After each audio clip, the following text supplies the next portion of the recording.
Hi everyone, I'm Dr. Sumaiya Tahseen and I'm an anesthetist. So a quick question. When I say anesthetist, what's the first word that pops into your head? Probably someone who strolls into the OT and puts you to sleep before surgery, right?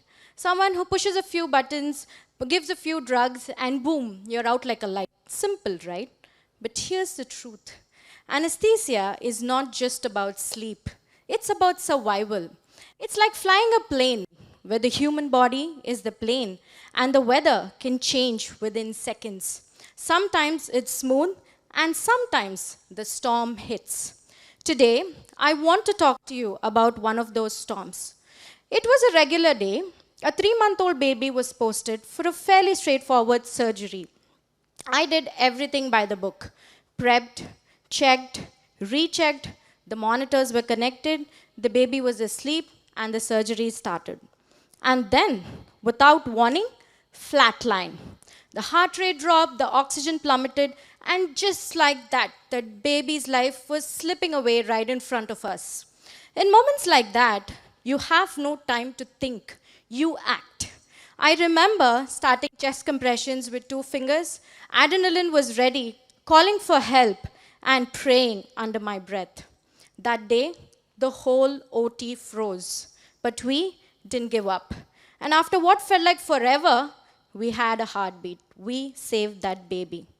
A week later, that baby went home, smiling, healthy, and I was broken.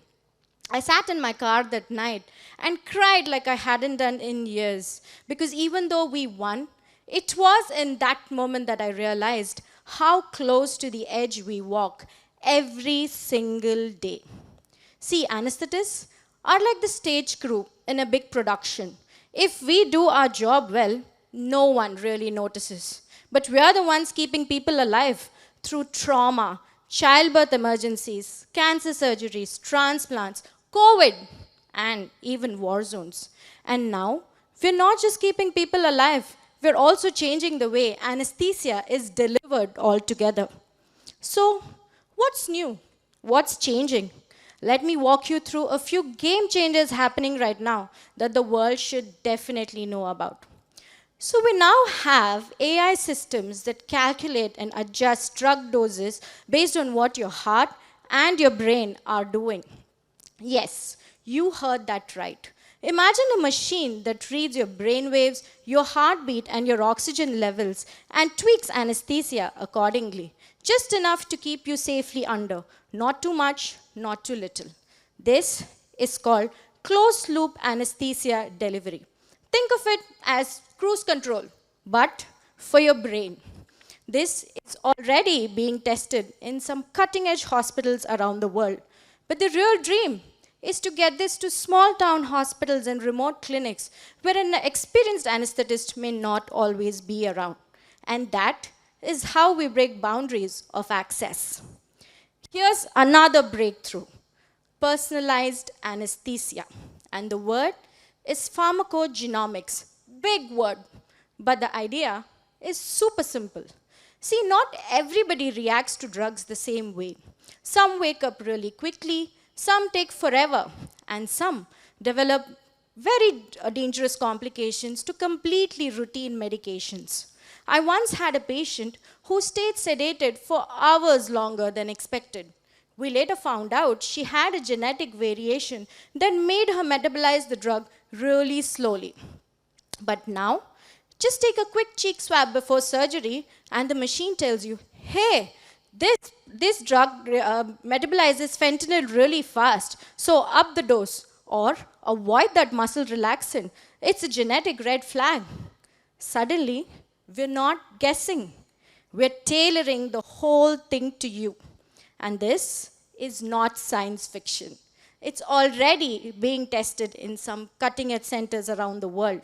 And that is how we're breaking boundaries of biology.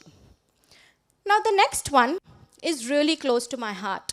Because the truth is, not everyone has access to fancy equipments or trained personnel. I've worked in hospitals that didn't even have a proper monitor. We just had instincts, a stethoscope, and prayer. But now, startups are designing state-of-the-art equipments. Imagine a battery-operated anesthesia machine that can fit into your backpack, or monitors that can be synced to smartphones, and apps that help less trained staff do procedures without any issues, step by step. And it's not just about being high-tech, it's about being accessible. And because saving a life in a state-of-the-art hospital is just as important as saving a life in a rural village. And that is how we're breaking boundaries of geography. Now these are not just upgrades, they're lifelines, changing the way we care for people, making anesthesia smarter, safer, more human, and more equal. And this is just the beginning. And no matter how powerful tech and how very fancy machines that we are building, there's always one thing they'll never be able to replace: human presence.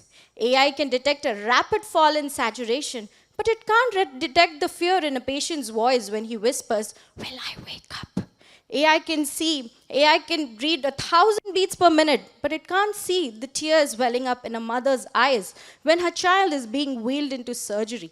AI doesn't pause and say, "Take a deep breath, I'm right here." That's us. That's what we do. We sit at the head of the table, silently watching every number, every breath, every blink. And when the storm hits, we stay calm, we act fast, and we do not let go. And no matter how advanced technology gets, human anesthetists will always be irreplaceable because you can't automate compassion.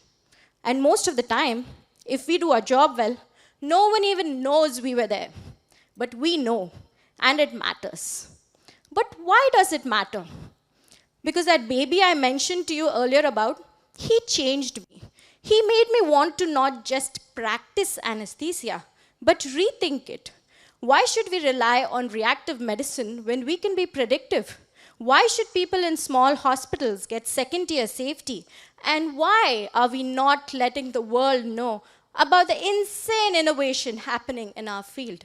This talk, this moment, is my small step towards that.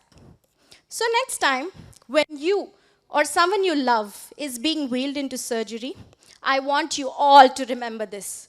There's someone always in the background, calm, steady, focused, quietly flying the plane, reading every number, ready for the storm, and doing everything they can to bring you safely back home. And that is an anesthetist. Thank you.